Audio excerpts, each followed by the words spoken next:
All right, ladies and gentlemen, welcome back to another Officer Tatum show. Jeffrey Epstein thing is still out of control. Donald Trump has already said he had nothing to do with it. I can prove it. And also the Democrats, they out here running their mouth, and they are the ones implicated in this whole thing. And I can prove it to you. Welcome to the Officer Tatum show. If you don't believe that we are in a fight today, you're sleeping under a rock. If you get hit and you lay down and you cry and you fold up in the corner, definitely you will not win the fight. We show up to win. Our culture needs a lot of you young people in here to step up and stand out. There is nothing or no principality, power, division, devil can stop us when we're united. They can only get you when you're divided. When I see the American flag, I see us progressing to something that can be awesome and great. And if you don't plan on winning big, you might as well go home today. All right, ladies and gentlemen, welcome back. Make sure you like and subscribe to the channel. Like and subscribe to every channel that I'm on. We have a show channel where we do the entire live stream on the YouTube channel that says The Officer Tatum Show. And then we also have The Officer Tatum Espanol. I do it in Spanish because all of your Spanish, speak Spanish family members, they need to hear conservative ideas and not hear leftists just completely destroy their minds with stupidity. All right, let's get into this. Let's talk about Jeffrey Epstein and Donald Trump. Now, Donald Trump came out and has just blasted the mainstream media about them trying to implicate him in this Epstein file. I'll give you my synopsis real quick, just in case you didn't see my video yesterday, just on a very basic level. I think that it's not as much there as people want it to be. And it's never going to be enough. They're going to release evidence, and people are going to say it's not enough and that they deleted evidence, that Republicans are involved in all of these different things. And then also, one thing that I often wonder is that all of the victims do a press conference, and Marjorie Taylor Greene, or Marjorie Trader Greene, should be her official name. They're in a press conference saying, release the files, tell us everything. Last time I checked, many of these people who are victims, they know who the person is. It's not like you feel retaliation now because Epstein dead. If you know that it's Joe Schmo, call his name out if the government not going to do it. Put him on blast. Put him on ice. All right, bring in Donald Trump real quick. Let's go to clip 103. Mr. President, Donald Trump is literally blasting the mainstream media for being as silly as they are, trying to blame him for everything. Roll the clip. Mr. President, why wait for Congress to release the Epstein files? Why not just do it now? You know, it's not the question that I mind, it's your attitude. I think you are a terrible reporter. It's the way you ask these questions. You start off with a man who's highly respected, asking him a horrible, insubordinate, and just a terrible question. And you could even ask that same exact question nicely. You're all psyched up. Somebody psychs you over at ABC. They're going to psych it. You're a terrible person and a terrible reporter.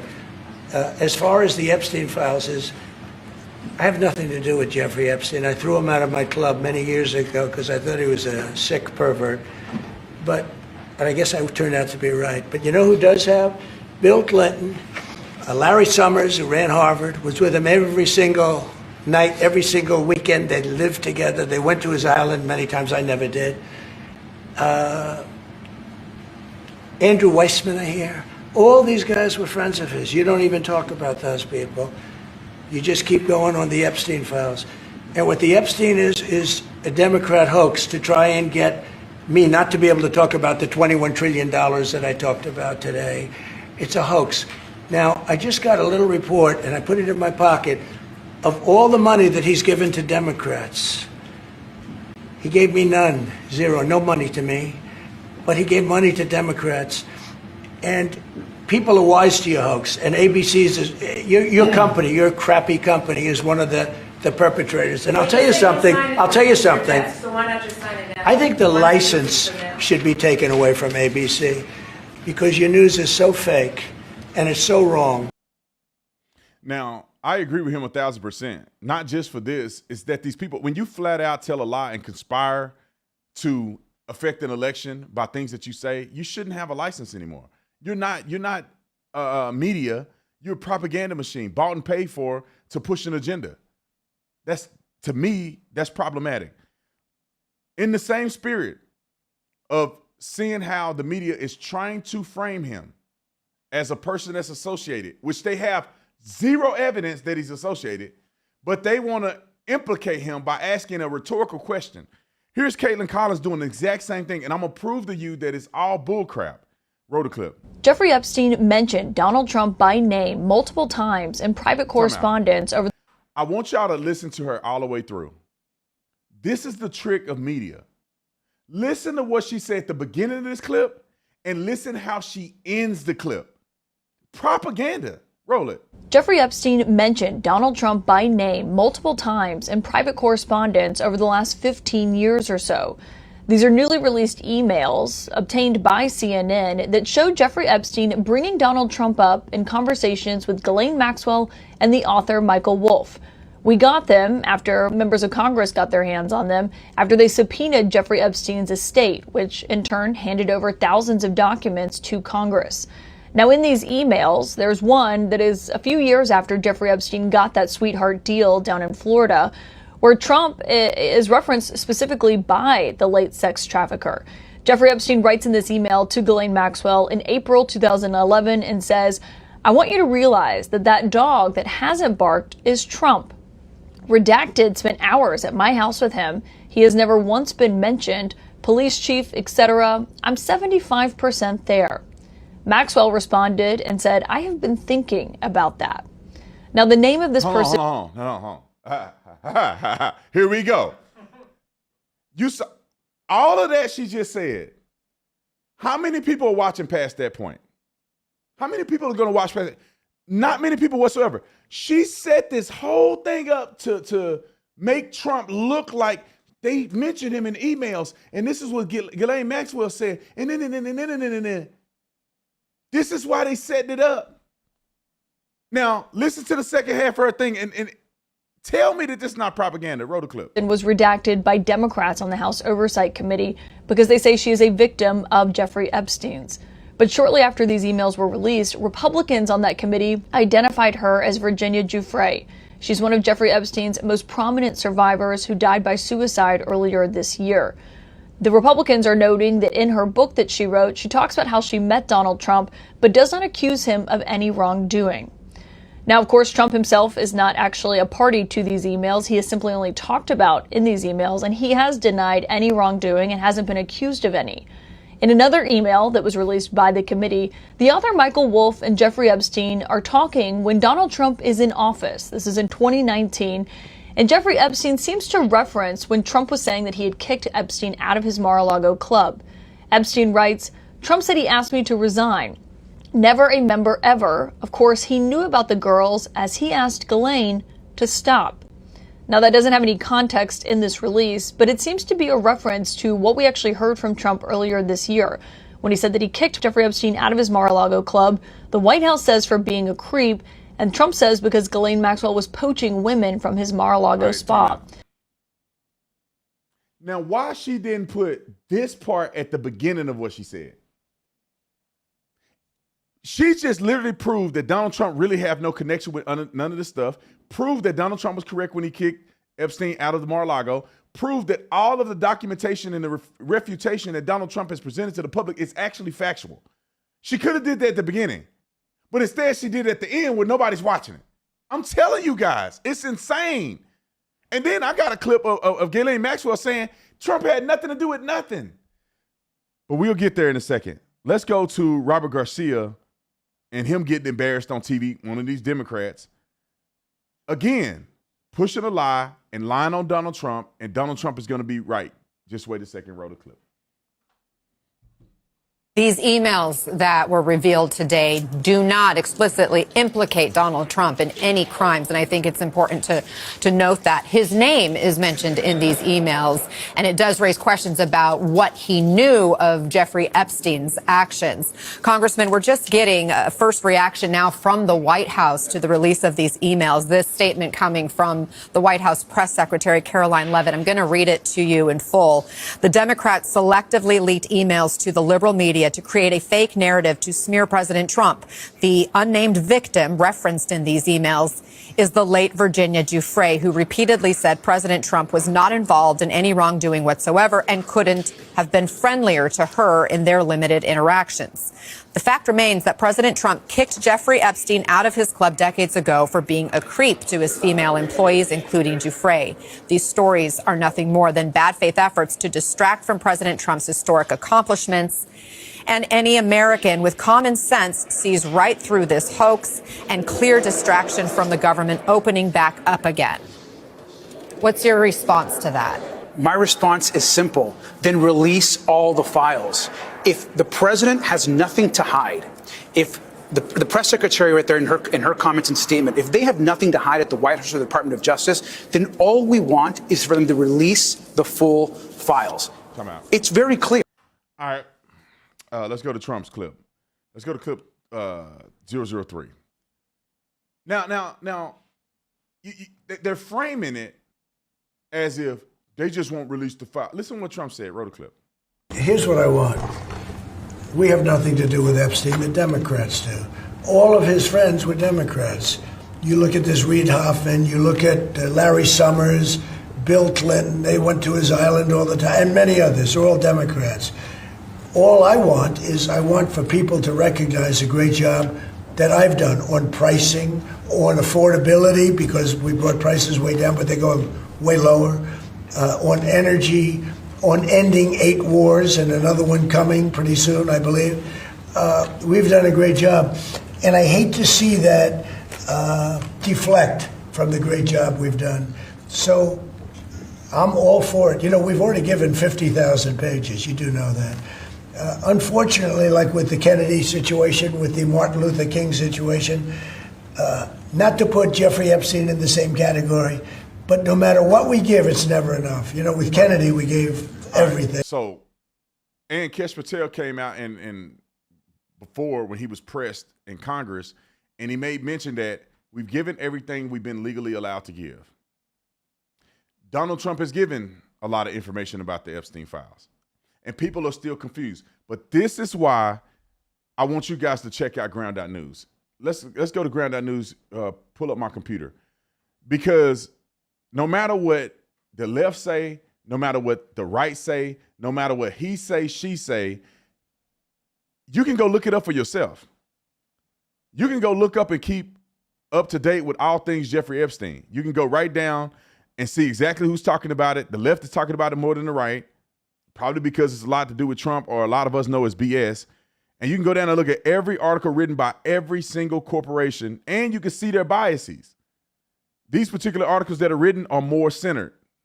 You go down here, you can check out the blind spots of which side is talking about what, right? The Texas Representative Jasmine Crockett claims that Zeldin, Romney, Bush all took money from Jeffrey Epstein.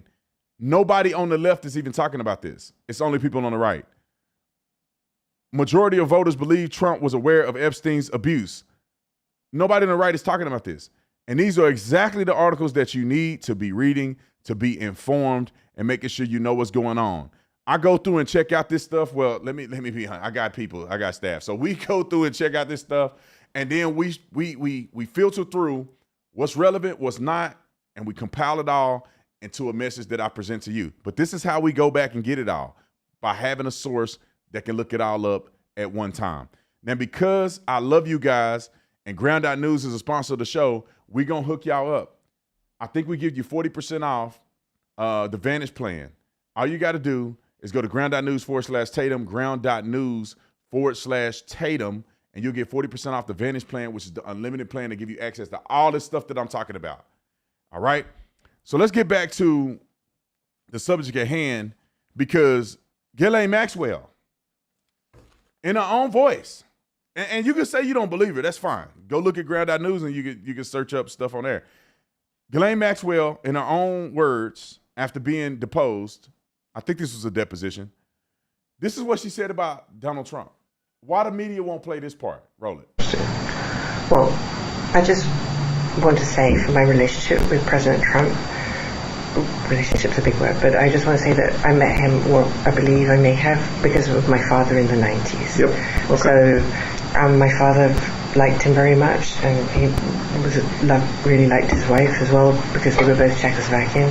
And as far as I'm concerned, President Trump was always very cordial and very kind to me, and I just want to say that I admire his extraordinary achievement in becoming the president now, and I like him, and I've always liked him. So that is the sum and substance of my entire relationship with him. Yeah, there ain't nothing there. So now here is a victim of Epstein's lawyer, right? Epstein victim's lawyer. I can say that right. This is what he has to say as he's done investigations with his victim, or the woman he represents, against Epstein. And this is his thoughts and his involvement with Donald Trump. Wrote a clip. The only thing that I can say about President Trump is that he is the only person who, in 2009, when I served a lot of subpoenas on a lot of people, or at least gave notice to some pretty connected people that I wanted to talk to them, he is the only person who picked up the phone and said, let's just talk. I'll give you as much time as you want. I'll tell you what you need to know, and was very helpful in the information that he gave. All right, we get it. So he's saying that Donald Trump was cooperative. Donald Trump said he had nothing to do with it. Ghislaine Maxwell said she don't even really know the guy. Let's see what Dershowitz has said about Epstein, or about Donald Trump related to Epstein, because he was actually Epstein's lawyer. What does he say? What did Alan Dershowitz say? Wrote a clip. When I was debriefing him, I said to him, Jeffrey, if you have anything on anybody important, you have to tell me that, because I may be able to be using that to get you a better deal. And then I gave him a list of names of people. And in the list of names was Donald Trump. And he said to me personally, to my face, Alan, there's nothing I can give you about Trump that will help me get a better deal. So I have actually personal experience with that. It's not speculation in my case. Now, again, was Epstein telling the truth? When I was debriefing him, I said to him. Start over. All right, so let's go to Chip Roy, who put the icing on the cake when it comes to this. This is clip 106. Confirm whether what I'm about to say is correct, that it was in fact President Trump's administration in 2019 that federally indicted Epstein in July of 2019. That it was in fact the Trump administration, the first term, that was going after Maxwell and set the stage for her indictment. That it was in fact the Trump administration, along with the Oversight Committee led by Republicans, that have released tens of thousands of pages of documents this year via the appropriate path of subpoena, and making sure that more information is public. And then in fact, as the gentlelady from Wyoming noted, in a hearing that I was sitting in right next door in Oversight, where I was questioning Michael Cohen, literally while I personally was questioning Michael Cohen, we had a Democratic member of that committee that was texting in real time with already convicted pedophile Jeffrey Epstein. Is that correct? I yield back. You are absolutely correct. I've watched the video. With that, I yield back. Ladies and gentlemen, is this enough information that Donald Trump had nothing to do with it? Which would entail, in my personal opinion, that Donald Trump don't have much to cover up. Donald Trump is just saying, I have nothing to do with it. It's simply a distraction. And I think it's a distraction, to be honest. I think the Democrats are trying to use it. I think Republicans overplayed their hand back before they were in office, and there's really nothing that juicy. I want people to understand this very clearly, and then we're going to get to some other things, but I want people to understand this very clearly. If the CIA was involved, you never know. If Mossad was involved, you'll never know. Can we put this in perspective? If these agencies were involved and there was nefarious things that were done on a governmental level, we would never know anyway. They've deleted the files already. If there was really this big, huge implication of Democrats, meaning that people will go to prison over this stuff, they would have just deleted the files. They would have just did manipulative tactics. Let me say this real quick. Can I say this? Somebody clip this and put this online. Think about this for a minute. Look at the hypocrisy with the Epstein and Charlie Kirk stuff. People think that the FBI and Charlie Kirk situation made up stuff and they're covering up stuff, meaning that they're covering things up, they're manipulating evidence, they're manipulating surveillance, they're somehow manipulating interviews with people, they somehow coordinated with Turning Point USA and the security team. They doing all this to cover it all up, but somehow they can't do that with Epstein. Listen, You would never know the truth about Epstein, really. If the FBI is capable of doing all of that you say they do in Charlie Kirk's death, then you will never know anyway. So what are we talking about? If it's anything that's going to implicate anybody, they have the ability to coordinate with this person, this person, this person, that person. That. If it was Mossad and somehow there was a trace to Mossad, Epstein would have never made it to jail. Can we be honest? Epstein would have been dead in his apartment. He would have never made it to jail. If it was the government, if it was Mossad, if it was somebody that deep in the process, they would have never allowed him to get to a point where people could extract all of this. They'd have just done him in. The Democrats are complicit in this, more so than the Republicans. And I think this is going to backfire. But before I get to that point, I want to go to Cuomo's clip, because Chris Cuomo had a pretty good thing to say about the witnesses or the victims. And he also interviewed a victim and made a statement that I think that everybody should be talking about, and I mentioned at the beginning of the show, is that why don't they just put the people's names out there? Every situation where people are doing it, they accuse people all the time. That broad, and she probably gonna burn in hell because she's a liar, that said that Donald Trump pushed her in Bloomingdale's, pushed her in a thing and assaulted her. That chick that just wrote a book about it, made money off of it, sued Trump for billions of dollars. Just a fake lying sack of you know what. Just like the woman that lied on Brett Kavanaugh. Miss, I just drank a beer 400 years ago and I don't remember nothing that happened, but I know he did something to me. That woman. They coming out and saying stuff. They coming out and put their name out there. They get a hearing. I'm like, and I'm not saying these women weren't mistreated by Epstein. I hope that everybody that Epstein was mistreated get compensated, and I hope he burning in hell for I hope they turn the degrees up of that hell fire, every victim he did. I hope Big Tony down there in hell just raking him over the coals in the spirit. So I don't at all want to mitigate the victims of this, but in my personal opinion, are people using this for political purposes? Because why are they out here doing a press conference? When this happened, I don't know how long ago did Epstein die. 5 years ago? 6? When did he die? They arrested him in Trump's last term. He ended up dying shortly after. Maybe 2018? I can't remember. 2019. You talking about 6 years ago. So they've been out here talking about this for 6 years, doing press conferences, and I have not seen anybody break a name. I haven't seen a single victim hint at a name. I haven't seen a single victim share context or share text messages or share email strands or share hidden camera. I haven't seen anybody do anything. There's no way that the FBI has the evidence and the victims don't have the evidence. I don't think it's possible. So is this real, or are we all getting played in 4 different directions? Let's go to Cuomo real quick, because I think he has something pretty interesting to say. Wrote a clip. The left is saying it's all about the victims. I don't buy it. Okay? It wasn't about the victims wanting transparency and you wanting it for them during the Biden administration? True. Or before that, when like only 2 of you ever asked about it? Oh, wait, hold on. The Maxwell investigation was still going on. We couldn't release anything. Who's going to believe that? So no other investigation could go on of other people at the same time that Ghislaine Maxwell was being investigated? Really? Anyone supposed to believe that? All right, let's get to him in the victim clip 105. No, hold on. No. I'm sorry. Clip 107. Why are you guys afraid to put out the names? The attorneys say don't? Death threats. A lot of us are mothers.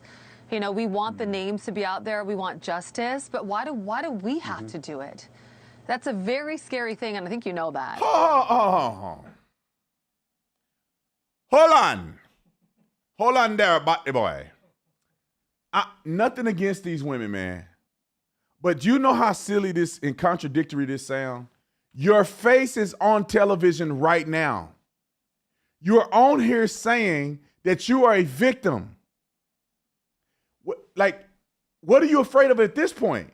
Your face is already out there. People already know who you are. People can look you up right now. And if they know they did something to you and they know their name about to come out. They're going to wait till the FBI say their name when they know you cooperated with the FBI and now they see your face and now you're advocating that they get exposed? To be honest, you wouldn't even be on TV right now if you were that afraid. I wouldn't even show my face. I'm anonymous. You're not anonymous. Keep the clip. Roll the clip. You know, it's just, we want to help to put the names out there, but it's not our responsibility to do so. And I think you know why. I mean, so many people, so many of the survivors. I get it. I just want you to tell people, have received Lisa, many I want you to death tell threats. people. I want you to tell people because, based on what's... I still don't understand this. Like, you don't have to tell you don't have to say, but you could tell somebody that put the names out. Am I right? You can leak it. Don't you have a text message? Don't you have documentation? Don't you have anything? You can leak it to people and they can put the criminals out. Right? Let's just say this for a minute. Just say, I'm just me. I'm just living my life on a podcast. I got abused by somebody in a high position. I got text messages. I got this. I got that. I got whatever the case may be. Man, you think I'm going to be sitting on that for 7 years because I'm waiting for the government to do something? Man, I'm finna snitch. I already told the government.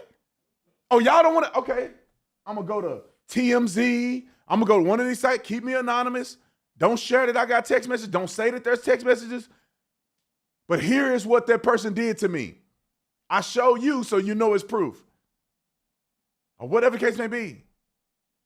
What are you saying? If the government releases it or you release it, it's still released. Maybe I'm wrong. People are gonna be mad at me over this. Maybe I'm being insensitive about this. I do think the government should release the names. But I also think that if you're gonna come on TV and you're gonna make a fuss, you get a press conference, y'all gonna be hugging and kissing and spitting on each crying on each other, then y'all could come up with a strategy for 7 years now to leak it to somebody. All these podcasters out here, all these people like me and others, you can leak your stuff to one of us and we'll tell the truth. We'll say, I can't confirm or deny, but Bill Clinton got some sticky fingers or whatever you want to say. Roll the clip. Side you're on, and I know nobody should have a side when it comes to defending people who traffic women, young women especially, or any women. There are sides. So that's why I want you to articulate it, and you've done it. Let me say this. I know y'all gonna be mad at me. Don't get mad at me, man. I'm just a human, and I process things maybe different than you. It's like victim impact statements and all this. I just can't stand it. It bothers me a little bit because I feel like you give the power to the suspect by going out there and crying and being a victim.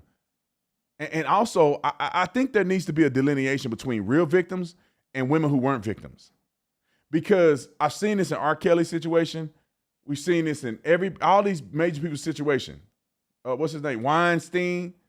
Some women are actually abused by these people. They trick them. They force them into stuff. They do. Some of y'all are just, give me a beat. Some of y'all are just, you know what I'm saying? You just, you want to climb up the ladder. And so you go horizontal to go vertical in your career. Just admit that. That's it. It's crazy because if I was it's fun because men can't get done like that. If I want to be at the top of the industry and a woman want to screw me for me to get up there, man, that's a win-win. I get to screw you and I'm making money. That's easy. Men, can I be honest with y'all? Men screw ugly women all the time. It's like they get drunk and they get a fat one and they're the ugly ones. Every man that's watching this know it's been at least one that you like, oh, what was I thinking? I was tripping. I was desperate. Why did I do that? And that's the Harvey Weinstein. The weird thing is that men wouldn't even have a problem with sleeping with some ugly woman to get to the top of the food chain and make millions of dollars. I'm not saying it's right, but I'm saying then on the other side, women will sleep with Harvey Weinstein and then be a victim. It's like, no, sis. 2:00 in the morning, Harvey Weinstein asks you to come to his hotel room. He greasy. He nasty and greasy. And you think y'all gonna talk business at 2 a.m. when you know that everybody been telling you that he a nasty mother. And what some of these women do is they go sleep with him and then they feel bad about it. And then the woman that he actually abused, they jump on the bandwagon with them. I'm a survivor. No, you wasn't. You knew what you was doing when you went to his room. You ain't giving that money back. You gonna get the money back? You slept with Harvey Weinstein to get to your point in your career, and you know you did it through nefarious means. How about you get that money to other women that are victims? No, you gonna put that in your pocket? Oh, that Gucci bag came from that? Oh, you gonna give your awards back, are you? You don't give your accolades back? You just hold all man, I'm just saying, bro. I'm not sleeping with nobody to get to nowhere in life. I'm just not doing it. I'm not sleeping with you to advance my career. And if I decide to sleep with somebody to advance my career, not now because I'm married and everything and I'm a good man of God, but if I wasn't, I'm not going to come back and complain about it. I'm going to take that money and do what I plan to do with it, knowing that I'm sleeping with somebody to get there. I'm not getting manipulated. Nobody paying me money to do stuff. I'm not doing none of that stuff.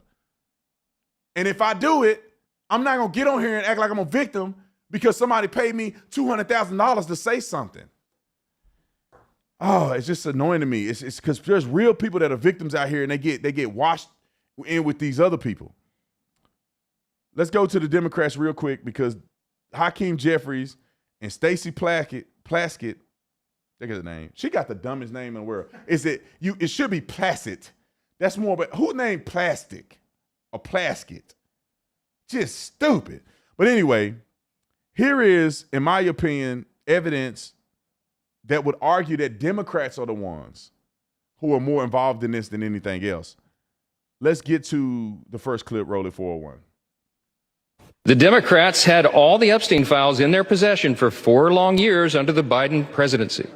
The Biden Department of Justice had these files, and no one on this side who is breathless today about the urgency of this release ever said a word about it. Why the sudden urgent interest in Jeffrey Epstein? Look, we know why. The simple truth is obvious for everybody to see.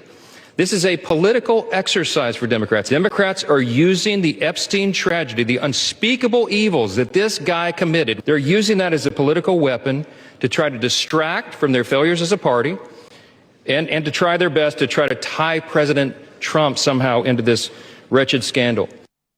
And that's exactly right. For 4 years, they ignored the victims of Jeffrey Epstein because the politics of it didn't quite work. They walked right by, pretending to be on their phones. That's how much the Democrat Party really cares about women. Then after an election that they lost, losing power, they dug into files that were well known to them, and they squeezed a couple emails about the president out, including the big one we saw last week, which they needed a deceitful redaction of to sell to the broader and brain-dead media, concealing Virginia Giuffre as a young girl who had spent hours with Trump, allegedly, according to Jeffrey Epstein. They concealed the name because Giuffre was Trump's loudest and most vocal exonerator, as explained once again today by James Comer. In their latest selective leak, Democrats released just three of the 23,000 pages of documents from the Epstein estate. And they made redactions to 2 of those emails that changed both the context and the meaning. When we released every single document that we got, they claimed full transparency was meant to, quote, disorient or distract. These are the same Democrats who chant, release the files every day until the files contradict the story they want to tell. As we have said, you'd have to be quite dense to actually believe that there is a massive Trump scandal that's sitting inside of these files or that ever sat inside these files. All of this information was at the hyper-weaponized Biden Department of Justice for years. This was likely the first place that they looked for something big enough to stop the Trump machine from recapturing Washington the way it did. Now, let me say this real quick. I remember when the Republicans released the files on Epstein and they tried to say that they're covering something else up. Oh, they trying to distract from Donald Trump's, so they released that. Y'all remember that? I remember now that Chip said that, or not Chip, but that the congressman said that, because I remember them saying they only released the Epstein files to distract their audience with this because they're screwing up the country so much. And then now that they're not releasing it, now they say that they refuse to release it because they're trying to hide something. It's these people are evil. And I hope they all go to hell, to be honest, unless they repent. But let's go to Hakeem Jeffries real quick, because Hakeem Jeffries and Stacey Plaskett, they had some involvement with this guy, but because they're Democrats, and obviously Stacey had way more than Hakeem Jeffries, but because they're Democrats, nobody's talking about it. Caitlin Collins, remember? She's talking all this stuff about Donald Trump. Why nobody talking about these Democrats? Let's start with Stacey first. I was going to start with Hakeem, but I'm going to start with Stacey first because this is the craziest, most egregious. Let's go with 403. So now that we got Bill Clinton as number one and then Stacey Plaskett as the number two individual, because she's on record texting Jeffrey Epstein during the congressional hearing, so she's in hot water. And then the entire Democratic Party as a whole is in hot water. Why? Because they was willing to keep the government closed indefinitely to basically hurt America, and their intentions, as they say, was to hurt the presidency of Donald Trump. Let's go to 307. All right, now this is her real time texting Jeffrey Epstein. Wrote a clip. Me, and I'll take it under advisement now, and it's not a problem in terms of attorney-client privilege. Yes, I will turn it over. You, as my friend Mr. Meadows pointed out, misled this committee even today in a written submission that contradicted your testimony. You have suggested you are going to review that. Are you going to review it in our next break to correct the record, yes or no? Yes. Question, you helped out the president's campaign or were involved in the campaign as a representative, as a spokesman, even in your words today. It was your idea for the campaign dating back to 2011. Is that accurate, yes or no? Yes. 2011 is a year that sticks in my head. For it's the year my daughter was born, and it was the year I was diagnosed with cancer. I was not then pushing for Donald Trump to be president. I was fighting cancer.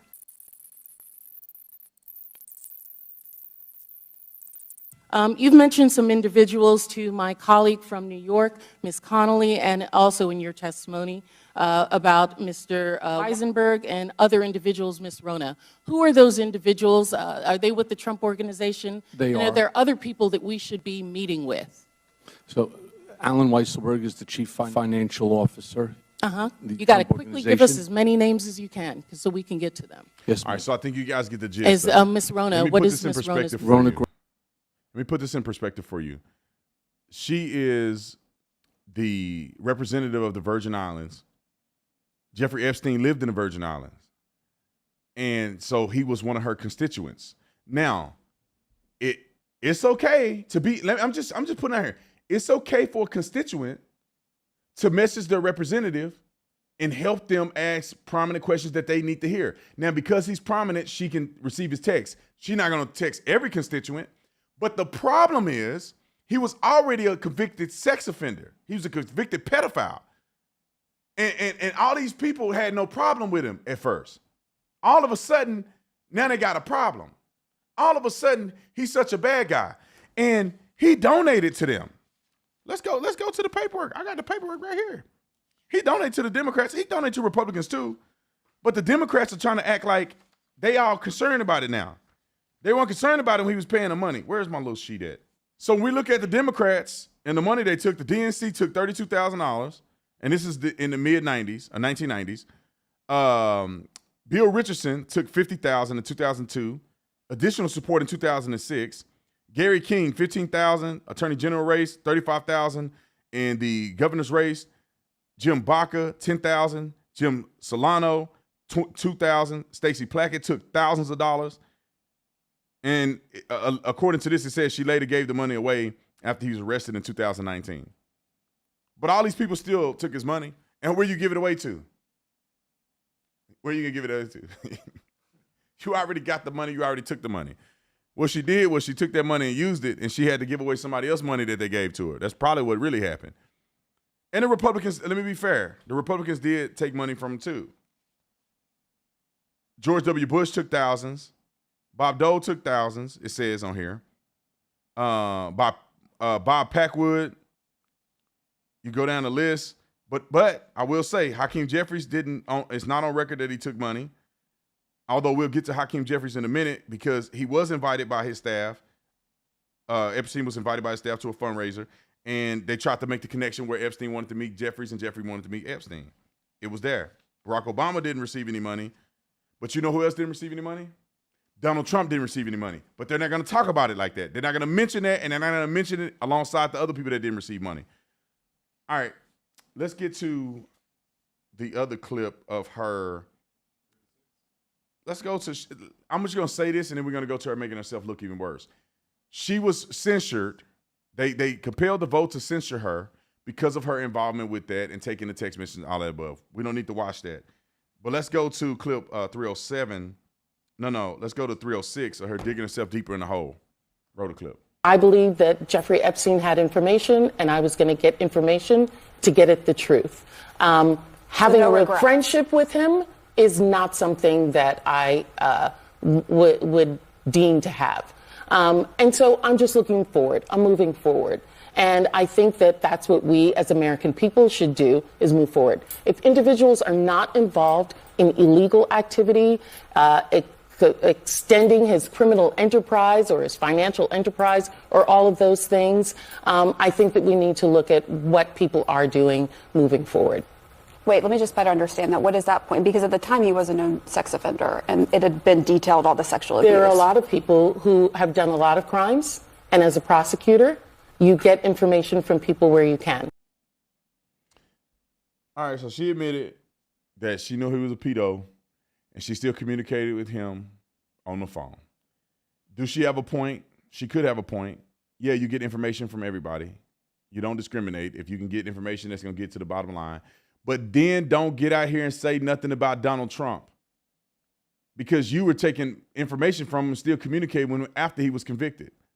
So I don't want to hear that bull shenanigans.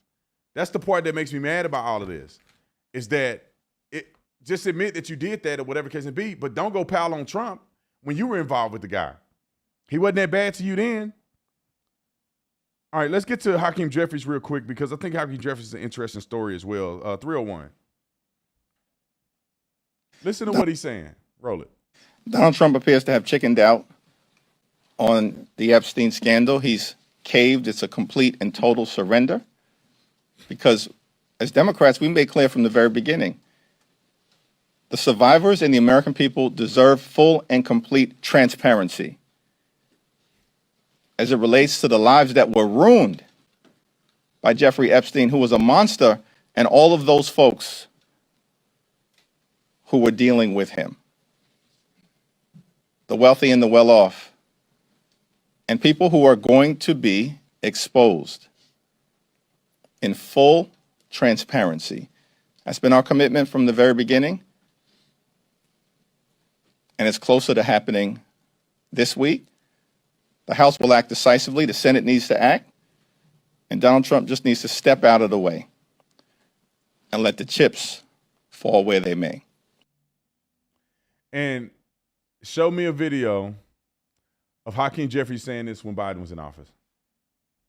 Y'all care so much about the victims. Where was this energy? Where was this? We want transparency in 4 years that Joe Biden was in office. It's insane to me that Republicans do this too, is that we jumping on our guy saying that he's covering things up, and they didn't even mention anything about Epstein when they were in office. And yet we let them get away with it by being mad at our guy, but we're not mad at them. We don't think that they're crooked. Let's go to the other clip, Jeffrey Epstein 302. So Hakeem Jeffries met and knew Jeffrey Epstein as far back as 2014? A newly released document showing an exchange of messages between a Leslie Groff and Jeffrey Epstein himself, talking about introducing him to Hakeem Jeffries and being the future of the Democratic Party. For those that aren't aware, Leslie Groff was the executive assistant to Jeffrey Epstein, and he goes into detail of pretty much how much he liked Hakeem Jeffries and that Jeffrey needs to meet him. And people wonder why we call him Timu Obama, because he quite literally is referenced as the Brooklyn Barack in these emails. Pause to read. Now everybody knows, and many on the other side deny, the fact that Jeffrey Epstein was a long-standing supporter of the Democrats, and we only see a continued trend here. But my thing is if you're going to sit here and call other people pedophiles like Trump and whatnot for having connections to Jeffrey Epstein, I guess we're going to have that conversation about Hakeem Jeffries. Now, they claim there's no evidence that Hakeem Jeffries actually met with Jeffrey Epstein. They claim there's no evidence. That does not mean that they didn't meet. It's just that nobody has unequivocal evidence that they met. So it's a possibility they could or couldn't. But if you ask me, Jeffrey Epstein was a pretty prominent person around this time. Jeffrey Epstein was donating to people and trying to get leverage into certain circles. And there's a reason why he reached out to Hakeem Jeffries. There's a reason why there was correspondence between the two. Not Jeffries, but the two camps. There's reasonings behind it. If you don't say there's a nothing burger there, I don't know if that's true. Hakeem Jeffries also, clip 303, and then he gets exposed, which I'll end it on that. Roll it. Why should Americans trust you and House Democrats on the Jeffrey Epstein files when one of your own, Congresswoman Plaskett, was found to be texting with Jeffrey Epstein during a hearing, getting information from him, using that in her questioning during a congressional hearing, and at one point he tells her, "Good job." This is a bipartisan effort to make sure he go off that consistent with what he goes off and do his little thing. Why didn't he mention it? Why didn't he at least answer a question? If they were talking about Trump, he would have dug deep into it. Let's go to the last clip, 304. And this is the one where this idiot, after they asked him about the whole Epstein, listen to what he say. And you tell me right now, comment in the comment section. Do you think he lying? Do you think his response is disingenuous based on his demeanor and the way he answered this question? Roll the clip. Any comment on Hakeem Jeffries' campaign soliciting money from Jeffrey Epstein himself back in 2013? It's the first time hearing about it, obviously. Comer said it on the floor. Well, I don't know if it's true. I mean, you're just saying it, but obviously anyone who took money from him should return the money or didn't donate the money. And Did he step down as leader? I have to look at what you're saying. It's the first time hearing about it, but he should certainly return the money or donate the money. And it's the first time, honestly, hearing about it. He should return the money to Jeffrey Epstein?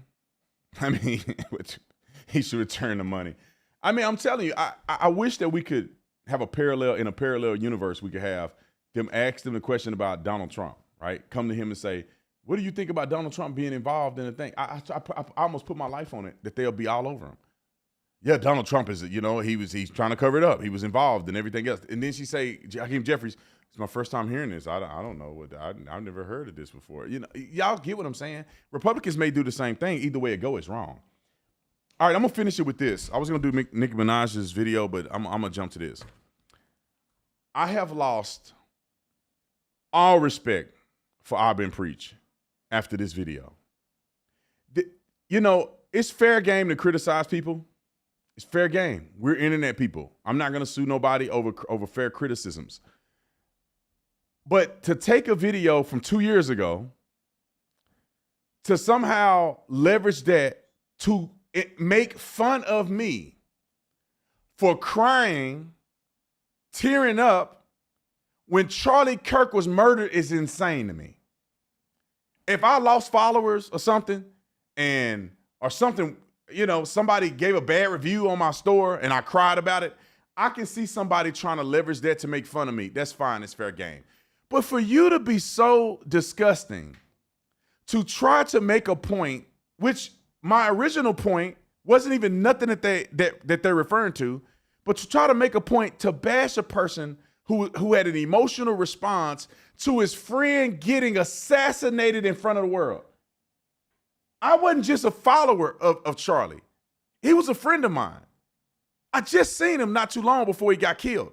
Just did an event. We just talked backstage at an event, which I have done Turning Point events since 2018 every year. I have done events with Charlie. I've done events for Charlie. I've worked with Turning Point and been at their headquarters. I used to work with Turning Point directly, meaning that I used to work for them as the urban engagement director. We went to the White House together. I mean, they just acquired Plaskett, which I'm a co-founder of. Like, and you see your friend get murdered on television with blood gushing out his neck, and you know, I was at his wedding. I know his wife.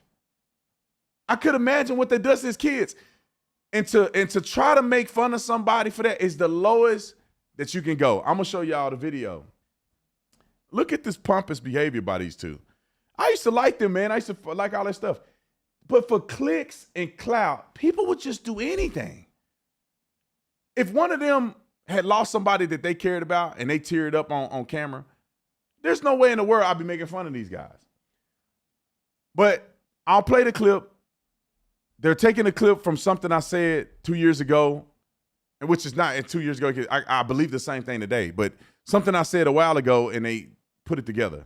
Or at least somebody else put it together, and they're promoting it. Roll the clip. I saw this clip going viral, and it did make me chuckle. It involves Officer Tatum and his opinions on men crying. Let me make sure I know exact. 2 years ago about men crying, he said some interesting things. So why don't we just take a look at that together? I would say that a lot of women are going to lose attraction for you if you cry in front of them. Weak men are viewed as unattractive. And you can make the argument that crying can be viewed as a weakness. I think that time out. Listen to what he said. That crying could be. That's what he said. That crying could be a weakness.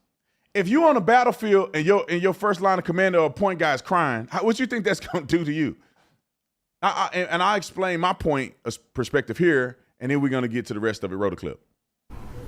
Men should not show all of their emotions to women, because women judge men very harshly on that. I would never cry in front of my wife. Really? I just wouldn't. What if your kid died?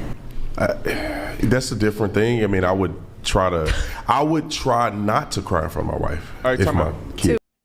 I have never, and my wife have never seen me cry. I've never cried in front of my wife. And that's where I grew up. You never see me. I never saw my dad cry a day of my life until his father died, until my grandfather died. And my dad was at the funeral. Never seen my dad cry. Never seen my grandmother cry. I saw her cry one time in my life. So this is the perspective that I'm coming from. And then I said, I'll never cry in front of my wife, which I have never cried in front of my wife. The second thing, they brought up my child. I said, that's a different thing. I would not want to cry in front of my wife. I will try not to cry in front of my wife. That's what I said. I didn't say I wouldn't cry if my kid died. Keep rolling. I'm her foundation. I'm her strong point. Mm-hmm. I cry on my own, but if everything is going south, I want my wife to know I'm strong in that situation. I heard a guy say this, is that when my father passes away, which everybody's parent is going to pass away, I'm not going to cry at his funeral. I don't want to cry at his funeral. I want my father to know that I'm strong enough to stand up and have this conversation. I've compartmentalized what has happened.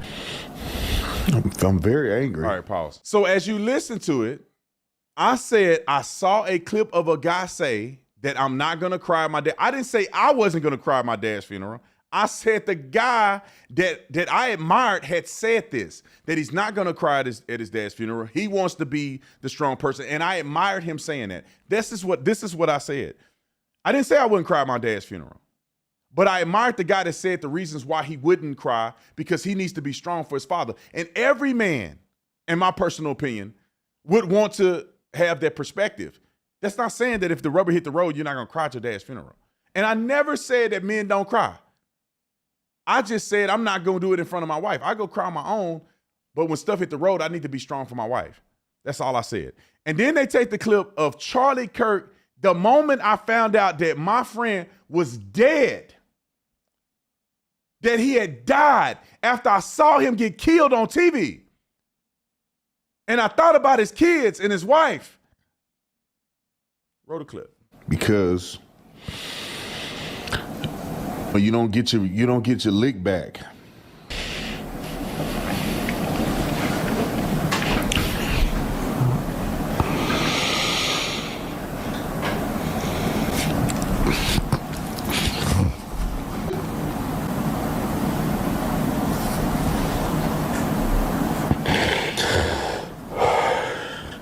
This is a sickness of the highest.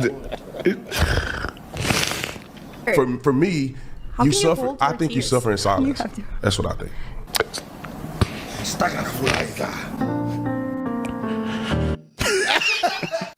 I thought it was meme music at first. I didn't realize. Time out. Think about this. Now, I have cried multiple times because of Charlie's death. The only reason I could have turned the feed off, been like, I'm gonna turn the feed off. The only reason I didn't is because I wanted people to understand the raw emotion of what happened with Charlie and that they weren't alone in that particular situation. That for what people were feeling when Charlie died, they weren't alone. They weren't alone in that. And so I just told them, I didn't tell them to cut the feed. But to try to make a joke out of this and to try to act like it's crazy, man. Because one day, one of these guys are gonna lose somebody that they care about, and people are gonna make fun of them. And to me, it's really nothing to make fun of because I don't really give. If I want to do it, I can do it if I want to. And if I said that and I do something different later because I changed my mind, that's on me. But at the end of the day, people need to understand the totality of circumstances. My wife has never seen me cry before. Now, a person can say, oh, she watched your live stream and saw you. Maybe she did, maybe she didn't. But I have never cried in front of my wife. And I'm not saying that people won't.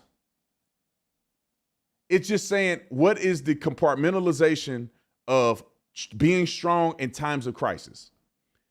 When Charlie died, that was a small, 15-second experience, but we prayed during the show. I wiped my tears away during the show. I kept broadcasting. Next day I broadcast. Next day I broadcast. All of the things. And I have not shown that level of emotion on any other video I've done. And I think it's nothing, it's nothing wrong with what happened. But Abba and Preach, bro. Out of all the content y'all make, out of all the content somebody made to try to make this viral, is that really a gotcha? Charlie Kirk was a good man and he got murdered. He got assassinated. His kids his wife is posting pictures of the kids. Where's daddy at?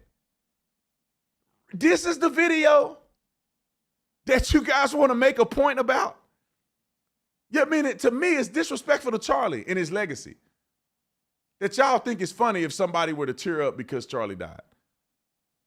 It hit different, bro, when Charlie died.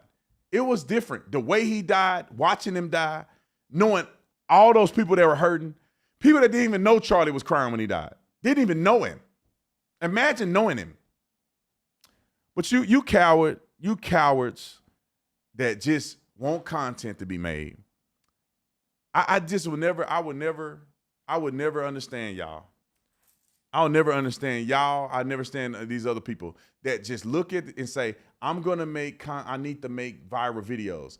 That video that they shared 2 days ago happened 2 months ago when Charlie died. You guys take something that happened 2 months ago, referring to a video 2 years before that to make content. Y'all suckers, man. And I no longer support I've been preached. Love you guys. I'm out. Oh, the land of the free and the home of the brave. I'm a proud American from my